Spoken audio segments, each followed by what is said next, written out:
L'ophtalmologie, ça concerne tout le monde. De 7 à 77 ans, le citoyen français et le citoyen du monde aura besoin de soins ophtalmologiques. On a la chance avant tout d'avoir une réputation dans le domaine de ce qu'on appelle le segment antérieur. Nous allons ici traiter la cataracte de la forme la plus élémentaire à celle qui va pouvoir même viser la dépendance lunette. On manipule des implants de nouvelle génération qui s'appellent multifocaux, qui s'appellent correcteurs d'astigmatisme. On a une expertise dans la cornée, on fait beaucoup de greffes de cornée, de gestion de la pathologie de la cornée ainsi que du glaucome. Mais nous avons également développé tout le secteur de la rétine, qu'elle soit médicale, avec en particulier la dégénérescence maculaire liée à l'âge ou le diabète, et qu'elle soit chirurgicale, avec toute la prise en charge des décollements de rétine.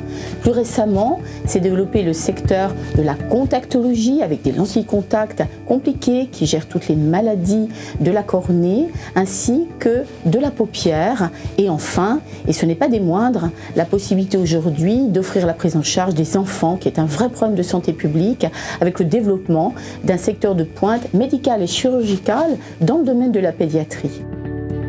Nous avons surtout à cœur de rester à la pointe de l'innovation, avec la possibilité de servir de plateforme d'évaluation de tous les nouveaux systèmes d'examen, parce que d'imagerie, mais également dans le domaine chirurgical, de contribuer par des partenariats avec les industries et avec les grandes structures de la recherche, d'avoir ici la possibilité de faire passer et de faire évaluer tous les systèmes d'innovation dans les différents registres de la recherche, qu'elle soit dans le médicament, dans l'imagerie ou dans la chirurgie. Nous sommes présentement en 2016, donc nous allons servir en particulier de plateforme d'avancer sur tout le système du laser, avec en particulier l'arrivée d'un femtoseconde de dernière génération qui va réaliser un traitement à l'intérieur des tissus. Nous servons de plateforme également d'évaluation de ce femtoseconde appliqué à la cataracte.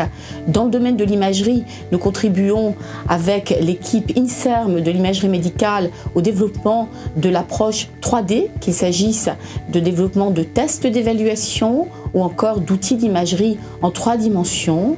Et enfin, nous avons la chance, grâce à un soutien régional, de servir de deuxième centre périphérique d'organisation de la formation à la chirurgie sur une plateforme de simulation. Optimiser le soin, faciliter l'accès et offrir la modernité à tous, c'est définitivement notre mission première.